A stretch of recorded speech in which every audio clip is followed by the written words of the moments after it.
દર્શક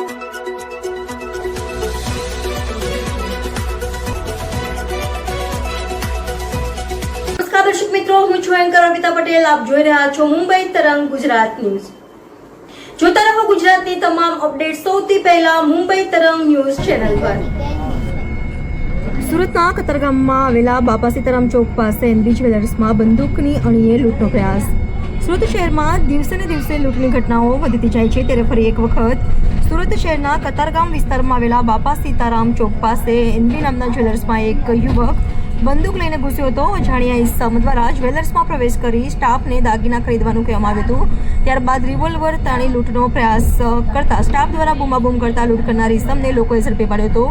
સમગ્ર ઘટનાની જાણ જ્વેલર્સના માલિક દ્વારા સ્થાનિક પોલીસને કરતા કતારગામ પોલીસ ઘટના સ્થળે પહોંચી પોલીસ આવે તે પહેલા લોકોએ હિંમત કરીને ઝડપી પાડ્યો હતો. ત્યારબાદ કતારગામ પોલીસને સોંપી દેવામાં આવ્યો હતો. અજાણ્યા ઇસમને કતારગામ પોલીસ સ્ટેશને લઈ જઈ વધુ તપાસ હાથ ધરવામાં આવી. રિપોર્ટર વિજય મકવાણા, મુંબઈ તરંગ ન્યૂઝ, સુરત.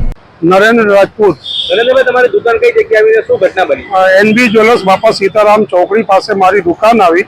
મારી દુકાનની અંદર 2:30 વાગે એક ભાઈ આવ્યા. તેને 3 તોલાની આજુબાજુ સેટ પસંદ કર્યું. પછી મારા સ્ટાફે એમને સેટ બતાવ્યું. પછી બધું પેકિંગ બુકિંગ કરી નાખ્યું. એ ભાઈએ પછી બેગમાંથી ગન કાઢીને મારા સ્ટાફને બતાવી કે ભાઈ બધું જે બી માલ છે બધું એની અંદર મૂકી દો. પછી અમે લોકો જે છે ને થોડીક સાવધાની રાખીને એ ભાઈને પકડી પાડ્યું. ફોન પોલીસને જાણ કરી કતારગામ પોલીસ સ્ટેશનને. તરત જ પોલીસવાળા આવીને ભાઈને અરેસ્ટ કરીને પોલીસ સ્ટેશન લઈ ગયા છે. શું કહેશો, આવી રીતના જ્વેલર્સની દુકાનમાં આ પ્રકારે ઘટના બનવી, શું તકેદારીઓ રાખવી જોઈએ? તકેદારી એવી રાખવી જોઈએ કે બધાને આ બાબત હિસાબે સચેત રહેવાનું કે આવી બીજી વખત આવી કોઈ ઘટના થાય નહીં. એ હિસાબે બધાને ચોખ્ખાઈ રાખવાની. એમ કઈ રીતે મોકો જોઈને આ વ્યક્તિએ આ પ્રકારે આ કૃત્ય કર્યું?